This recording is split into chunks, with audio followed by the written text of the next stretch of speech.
ಅಲಾಸ್ಕಾದಲ್ಲಿ Donald Trump ಪ್ರತಿಷ್ಠೆಯನ್ನೇ ಪಣಕ್ಕಿಡಲಾಗಿತ್ತು. Bharat ಪಾಕಿಸ್ತಾನದ operation Sindoor ಸಂದರ್ಭದಲ್ಲಿ ಇಲ್ಲ ನಾನೇ ಯುದ್ಧ ನಿಲ್ಲಿಸ್ಬಿಟ್ಟೆ ಅಂತ ಬಹಳ ಸಾರಿ ಟ್ರಂಪ್ ಹೇಳ್ಕೊಂಡ್ರು. ಆದ್ರೆ ನಮ್ಮ ಭಾರತೀಯ ವಿದೇಶಾಂಗ ಇಲಾಖೆ ಅದನ್ನು ಸ್ಪಷ್ಟವಾಗಿ ಬಹಳ ಸಾರಿ ಅಲ್ಲಗಳೆದಿದೆ ಜಗತ್ತಿನ ಮುಂದೆ. ಇನ್ನು ಇಸ್ರೇಲ್ ವಿಚಾರದಲ್ಲಿ, ಇಸ್ರೇಲ್ ಇರಾನ್ ವಿಚಾರದಲ್ಲಿ ತಾನು ಯುದ್ಧ ನಿಲ್ಲಿಸಿದೆ ಅಂತ ಹೇಳ್ಕೊಂಡ್ರು. ಅಲ್ಲೂ ಕೂಡ ಅದು ಬಹಳ ಸುಲಭದ ತುತ್ತಾಗಿತ್ತು ಅಮೆರಿಕಕ್ಕೆ ಅನ್ನುವಂಥದ್ದು.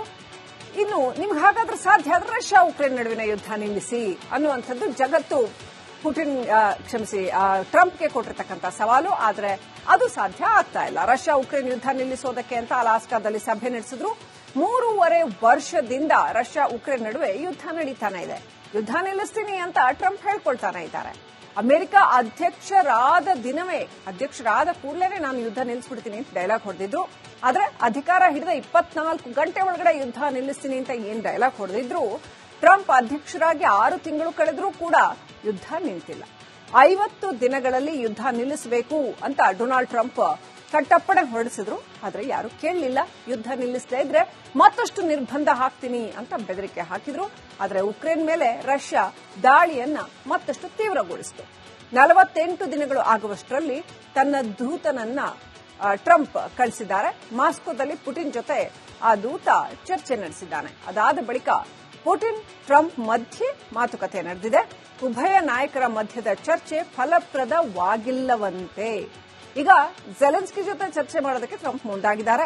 ಈ ಹಿಂದಿನ ಸಾರಿ ಜೆಲೆನ್ಸ್ಕಿ ಜೊತೆ ಚರ್ಚೆಗೆ ಅಂತ ಕೂತಿದ್ದಾಗ ಏನಾಗಿತ್ತು ನೀವೇ ನೋಡಿದ್ರಾ? ಆ ವಿಡಿಯೋ ಜಗತ್ತಿನಾದ್ಯಂತ ಸರ್ಕ್ಯುಲೇಟ್ ಆಗಿತ್ತು. ಹಾಗಾದ್ರೆ ಏನಾಗತ್ತೆ ಈ ಯುದ್ಧದ ವಿಚಾರದಲ್ಲಿ? ಇದರಲ್ಲಿ ಒಂದು ಬೇಜಾರು ಏನು ಅಂತಂದ್ರೆ, ಭಾರತಕ್ಕೊಂದಷ್ಟು ಲಾಸ್ ಆಗ್ತಾ ಇದೆ. ಅಂದ್ರೆ ನಾವು ರಷ್ಯಾದಿಂದ ಆಯಿಲ್ ಕೊಂಡ್ಕೊಳ್ಳೋದು ಅಥವಾ ಮತ್ತಿನ್ನೇನೋ ವ್ಯಾಪಾರ ವ್ಯವಹಾರ ಮಾಡಿದ್ರೆ ಅಮೆರಿಕ ನಮ್ಗೆ ನಿರ್ಬಂಧ ಹಾಕತ್ತೆ. ಇದು ಒಂದು ಸಮಸ್ಯೆ ಭಾರತಕ್ಕೆ ಉಂಟಾಗ್ತಾ ಇರುವಂತದ್ದು. ಅಲಾಸ್ಕಾದಲ್ಲಿ ಡೊನಾಲ್ಡ್ ಟ್ರಂಪ್ ಪ್ರತಿಷ್ಠೆಯನ್ನೇ ಪಣಕ್ಕಿಡಲಾಗಿತ್ತು. ಭಾರತ ಪಾಕಿಸ್ತಾನದ ಆಪರೇಷನ್ ಸಿಂಧೂರ್ ಸಂದರ್ಭದಲ್ಲಿ ಇಲ್ಲ ನಾನೇ ಯುದ್ಧ ನಿಲ್ಲಿಸ್ಬಿಟ್ಟೆ ಅಂತ ಬಹಳ ಸಾರಿ ಟ್ರಂಪ್ ಹೇಳ್ಕೊಂಡ್ರು. ಆದ್ರೆ ನಮ್ಮ ಭಾರತೀಯ ವಿದೇಶಾಂಗ ಇಲಾಖೆ ಅದನ್ನು ಸ್ಪಷ್ಟವಾಗಿ ಬಹಳ ಸಾರಿ ಅಲ್ಲಗಳೆದಿದೆ ಜಗತ್ತಿನ ಮುಂದೆ. ಇನ್ನು ಇಸ್ರೇಲ್ ವಿಚಾರದಲ್ಲಿ, ಇಸ್ರೇಲ್ ಇರಾನ್ ವಿಚಾರದಲ್ಲಿ ತಾನು ಯುದ್ಧ ನಿಲ್ಲಿಸಿದೆ ಅಂತ ಹೇಳ್ಕೊಂಡ್ರು. ಅಲ್ಲೂ ಕೂಡ ಅದು ಬಹಳ ಸುಲಭದ ತುತ್ತಾಗಿತ್ತು ಅಮೆರಿಕಕ್ಕೆ ಅನ್ನುವಂಥದ್ದು. ಇನ್ನು ನಿಮ್ಗೆ ಹಾಗಾದ್ರೆ ಸಾಧ್ಯ ಆದ್ರೆ ರಷ್ಯಾ ಉಕ್ರೇನ್ ನಡುವಿನ ಯುದ್ಧ ನಿಲ್ಲಿಸಿ ಅನ್ನುವಂಥದ್ದು ಜಗತ್ತು ಟ್ರಂಪ್ಗೆ ಕೊಟ್ಟಿರ್ತಕ್ಕಂಥ ಸವಾಲು. ಆದ್ರೆ ಅದು ಸಾಧ್ಯ ಆಗ್ತಾ ಇಲ್ಲ. ರಷ್ಯಾ ಉಕ್ರೇನ್ ಯುದ್ಧ ನಿಲ್ಲಿಸೋದಕ್ಕೆ ಅಂತ ಅಲಾಸ್ಕಾದಲ್ಲಿ ಸಭೆ ನಡೆಸಿದ್ರು. 3.5 ವರ್ಷದಿಂದ ರಷ್ಯಾ ಉಕ್ರೇನ್ ನಡುವೆ ಯುದ್ಧ ನಡೀತಾನೆ ಇದೆ. ಯುದ್ಧ ನಿಲ್ಲಿಸ್ತೀನಿ ಅಂತ ಟ್ರಂಪ್ ಹೇಳ್ಕೊಳ್ತಾನೆ ಇದ್ದಾರೆ. ಅಮೆರಿಕ ಅಧ್ಯಕ್ಷರಾದ ಕೂಡಲೇ ನಾನು ಯುದ್ಧ ನಿಲ್ಲಿಸ್ಬಿಡ್ತೀನಿ ಅಂತ ಡೈಲಾಗ್ ಹೊಡೆದಿದ್ರು. ಆದ್ರೆ ಅಧಿಕಾರ ಹಿಡಿದ 24 ಗಂಟೆ ಒಳಗಡೆ ಯುದ್ಧ ನಿಲ್ಲಿಸ್ತೀನಿ ಅಂತ ಏನ್ ಡೈಲಾಗ್ ಹೊಡೆದಿದ್ರು, ಟ್ರಂಪ್ ಅಧ್ಯಕ್ಷರಾಗಿ 6 ತಿಂಗಳು ಕಳೆದ್ರೂ ಕೂಡ ಯುದ್ಧ ನಿಂತಿಲ್ಲ. 50 ದಿನಗಳಲ್ಲಿ ಯುದ್ಧ ನಿಲ್ಲಿಸಬೇಕು ಅಂತ ಡೊನಾಲ್ಡ್ ಟ್ರಂಪ್ ಕಟ್ಟಪ್ಪಣೆ ಹೊರಡಿಸಿದ್ರು. ಆದ್ರೆ ಯಾರು ಕೇಳಲಿಲ್ಲ. ಯುದ್ಧ ನಿಲ್ಲಿಸದೇ ಇದ್ರೆ ಮತ್ತಷ್ಟು ನಿರ್ಬಂಧ ಹಾಕ್ತೀನಿ ಅಂತ ಬೆದರಿಕೆ ಹಾಕಿದ್ರು. ಆದ್ರೆ ಉಕ್ರೇನ್ ಮೇಲೆ ರಷ್ಯಾ ದಾಳಿಯನ್ನ ಮತ್ತಷ್ಟು ತೀವ್ರಗೊಳಿಸಿತು. 48 ದಿನಗಳು ಆಗುವಷ್ಟರಲ್ಲಿ ತನ್ನ ದೂತನನ್ನ ಟ್ರಂಪ್ ಕಳಿಸಿದ್ದಾರೆ.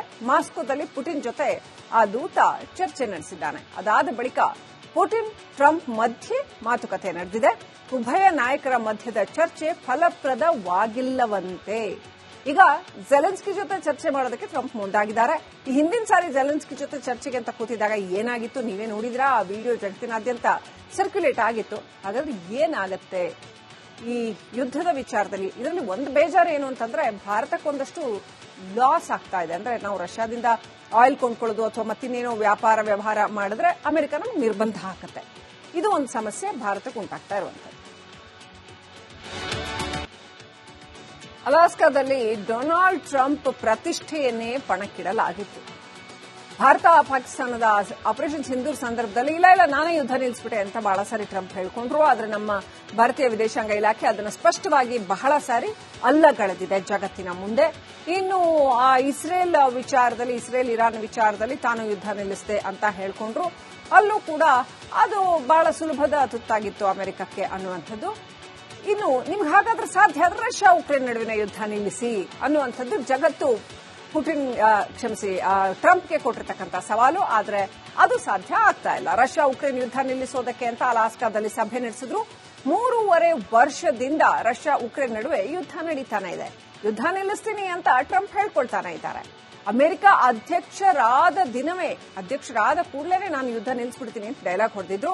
ಆದ್ರೆ ಅಧಿಕಾರ ಹಿಡಿದ 24 ಗಂಟೆ ಒಳಗಡೆ ಯುದ್ಧ ನಿಲ್ಲಿಸ್ತೀನಿ ಅಂತ ಏನ್ ಡೈಲಾಗ್ ಹೊಡೆದಿದ್ರು, ಟ್ರಂಪ್ ಅಧ್ಯಕ್ಷರಾಗಿ 6 ತಿಂಗಳು ಕಳೆದ್ರೂ ಕೂಡ ಯುದ್ಧ ನಿಂತಿಲ್ಲ.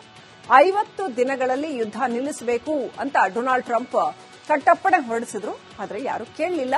ಯುದ್ಧ ನಿಲ್ಲಿಸದೇ ಇದ್ರೆ ಮತ್ತಷ್ಟು ನಿರ್ಬಂಧ ಹಾಕ್ತೀನಿ ಅಂತ ಬೆದರಿಕೆ ಹಾಕಿದ್ರು. ಆದ್ರೆ ಉಕ್ರೇನ್ ಮೇಲೆ ರಷ್ಯಾ ದಾಳಿಯನ್ನ ಮತ್ತಷ್ಟು ತೀವ್ರಗೊಳಿಸಿತು. 48 ದಿನಗಳು ಆಗುವಷ್ಟರಲ್ಲಿ ತನ್ನ ದೂತನನ್ನ ಟ್ರಂಪ್ ಕಳಿಸಿದ್ದಾರೆ. ಮಾಸ್ಕೋದಲ್ಲಿ ಪುಟಿನ್ ಜೊತೆ ಆ ದೂತ ಚರ್ಚೆ ನಡೆಸಿದ್ದಾನೆ. ಅದಾದ ಬಳಿಕ ಪುಟಿನ್ ಟ್ರಂಪ್ ಮಧ್ಯೆ ಮಾತುಕತೆ ನಡೆದಿದೆ. ಉಭಯ ನಾಯಕರ ಮಧ್ಯದ ಚರ್ಚೆ ಫಲಪ್ರದವಾಗಿಲ್ಲವಂತೆ. ಈಗ ಜೆಲೆನ್ಸ್ಕಿ ಜೊತೆ ಚರ್ಚೆ ಮಾಡೋದಕ್ಕೆ ಟ್ರಂಪ್ ಮುಂದಾಗಿದ್ದಾರೆ. ಈ ಹಿಂದಿನ ಸಾರಿ ಜೆಲೆನ್ಸ್ಕಿ ಜೊತೆ ಚರ್ಚೆಗೆ ಅಂತ ಕೂತಿದಾಗ ಏನಾಗಿತ್ತು ನೀವೇ ನೋಡಿದ್ರಾ? ಆ ವಿಡಿಯೋ ಜಗತ್ತಿನಾದ್ಯಂತ ಸರ್ಕ್ಯುಲೇಟ್ ಆಗಿತ್ತು. ಹಾಗಾದ್ರೆ ಏನಾಗುತ್ತೆ ಈ ಯುದ್ಧದ ವಿಚಾರದಲ್ಲಿ? ಇದರಲ್ಲಿ ಒಂದು ಬೇಜಾರು ಏನು ಅಂತಂದ್ರೆ, ಭಾರತಕ್ಕೊಂದಷ್ಟು ಲಾಸ್ ಆಗ್ತಾ ಇದೆ. ಅಂದ್ರೆ ನಾವು ರಷ್ಯಾದಿಂದ ಆಯಿಲ್ ಕೊಂಡ್ಕೊಳ್ಳೋದು ಅಥವಾ ಮತ್ತಿನ್ನೇನೋ ವ್ಯವಹಾರ ಮಾಡಿದ್ರೆ ಅಮೆರಿಕ ನಮ್ಗೆ ನಿರ್ಬಂಧ ಹಾಕತ್ತೆ. ಇದು ಒಂದು ಸಮಸ್ಯೆ ಭಾರತಕ್ಕೆ ಉಂಟಾಗ್ತಾ ಇರುವಂತದ್ದು. ಅಲಾಸ್ಕಾದಲ್ಲಿ ಡೊನಾಲ್ಡ್ ಟ್ರಂಪ್ ಪ್ರತಿಷ್ಠೆಯನ್ನೇ ಪಣಕ್ಕಿಡಲಾಗಿತ್ತು. ಭಾರತ ಪಾಕಿಸ್ತಾನದ ಆಪರೇಷನ್ ಸಿಂಧೂರ್ ಸಂದರ್ಭದಲ್ಲಿ ಇಲ್ಲ ನಾನೇ ಯುದ್ಧ ನಿಲ್ಲಿಸ್ಬಿಟ್ಟೆ ಅಂತ ಬಹಳ ಸಾರಿ ಟ್ರಂಪ್ ಹೇಳ್ಕೊಂಡ್ರು. ಆದ್ರೆ ನಮ್ಮ ಭಾರತೀಯ ವಿದೇಶಾಂಗ ಇಲಾಖೆ ಅದನ್ನು ಸ್ಪಷ್ಟವಾಗಿ ಬಹಳ ಸಾರಿ ಅಲ್ಲಗಳೆದಿದೆ ಜಗತ್ತಿನ ಮುಂದೆ. ಇನ್ನು ಆ ಇಸ್ರೇಲ್ ಇರಾನ್ ವಿಚಾರದಲ್ಲಿ ತಾನು ಯುದ್ಧ ನಿಲ್ಲಿಸಿದೆ ಅಂತ ಹೇಳ್ಕೊಂಡ್ರು. ಅಲ್ಲೂ ಕೂಡ ಅದು ಬಹಳ ಸುಲಭದ ತುತ್ತಾಗಿತ್ತು ಅಮೆರಿಕಕ್ಕೆ ಅನ್ನುವಂಥದ್ದು. ಇನ್ನು ನಿಮ್ಗೆ ಹಾಗಾದ್ರೆ ಸಾಧ್ಯ ಆದ್ರೆ ರಷ್ಯಾ ಉಕ್ರೇನ್ ನಡುವಿನ ಯುದ್ಧ ನಿಲ್ಲಿಸಿ ಅನ್ನುವಂಥದ್ದು ಜಗತ್ತು ಟ್ರಂಪ್ಗೆ ಕೊಟ್ಟಿರ್ತಕ್ಕಂಥ ಸವಾಲು. ಆದ್ರೆ ಅದು ಸಾಧ್ಯ ಆಗ್ತಾ ಇಲ್ಲ. ರಷ್ಯಾ ಉಕ್ರೇನ್ ಯುದ್ಧ ನಿಲ್ಲಿಸೋದಕ್ಕೆ ಅಂತ ಅಲಾಸ್ಕಾದಲ್ಲಿ ಸಭೆ ನಡೆಸಿದ್ರು. 3.5 ವರ್ಷದಿಂದ ರಷ್ಯಾ ಉಕ್ರೇನ್ ನಡುವೆ ಯುದ್ಧ ನಡೀತಾನೆ ಇದೆ. ಯುದ್ಧ ನಿಲ್ಲಿಸ್ತೀನಿ ಅಂತ ಟ್ರಂಪ್ ಹೇಳ್ಕೊಳ್ತಾನೆ ಇದ್ದಾರೆ. ಅಮೆರಿಕ ಅಧ್ಯಕ್ಷರಾದ ಕೂಡಲೇ ನಾನು ಯುದ್ಧ ನಿಲ್ಲಿಸ್ಬಿಡ್ತೀನಿ ಅಂತ ಡೈಲಾಗ್ ಹೊಡೆದಿದ್ರು. ಆದ್ರೆ ಅಧಿಕಾರ ಹಿಡಿದ 24 ಗಂಟೆ ಒಳಗಡೆ ಯುದ್ಧ ನಿಲ್ಲಿಸ್ತೀನಿ ಅಂತ ಏನ್ ಡೈಲಾಗ್ ಹೊಡೆದಿದ್ರು, ಟ್ರಂಪ್ ಅಧ್ಯಕ್ಷರಾಗಿ 6 ತಿಂಗಳು ಕಳೆದ್ರೂ ಕೂಡ ಯುದ್ಧ ನಿಂತಿಲ್ಲ. 50 ದಿನಗಳಲ್ಲಿ ಯುದ್ಧ ನಿಲ್ಲಿಸಬೇಕು ಅಂತ ಡೊನಾಲ್ಡ್ ಟ್ರಂಪ್ ಕಟ್ಟಪ್ಪಣೆ ಹೊರಡಿಸಿದ್ರು. ಆದ್ರೆ ಯಾರು ಕೇಳಲಿಲ್ಲ. ಯುದ್ಧ ನಿಲ್ಲಿಸದೇ ಇದ್ರೆ ಮತ್ತಷ್ಟು ನಿರ್ಬಂಧ ಹಾಕ್ತೀನಿ ಅಂತ ಬೆದರಿಕೆ ಹಾಕಿದ್ರು. ಆದ್ರೆ ಉಕ್ರೇನ್ ಮೇಲೆ ರಷ್ಯಾ ದಾಳಿಯನ್ನ ಮತ್ತಷ್ಟು ತೀವ್ರಗೊಳಿಸಿತು. 48 ದಿನಗಳು ಆಗುವಷ್ಟರಲ್ಲಿ ತನ್ನ ದೂತನನ್ನ ಟ್ರಂಪ್ ಕಳಿಸಿದ್ದಾರೆ. ಮಾಸ್ಕೋದಲ್ಲಿ ಪುಟಿನ್ ಜೊತೆ ಆ ದೂತ ಚರ್ಚೆ ನಡೆಸಿದ್ದಾನೆ. ಅದಾದ ಬಳಿಕ ಪುಟಿನ್ ಟ್ರಂಪ್ ಮಧ್ಯೆ ಮಾತುಕತೆ ನಡೆದಿದೆ. ಉಭಯ ನಾಯಕರ ಮಧ್ಯದ ಚರ್ಚೆ ಫಲಪ್ರದವಾಗಿಲ್ಲವಂತೆ. ಈಗ ಜೆಲೆನ್ಸ್ಕಿ ಜೊತೆ ಚರ್ಚೆ ಮಾಡೋದಕ್ಕೆ ಟ್ರಂಪ್ ಮುಂದಾಗಿದ್ದಾರೆ.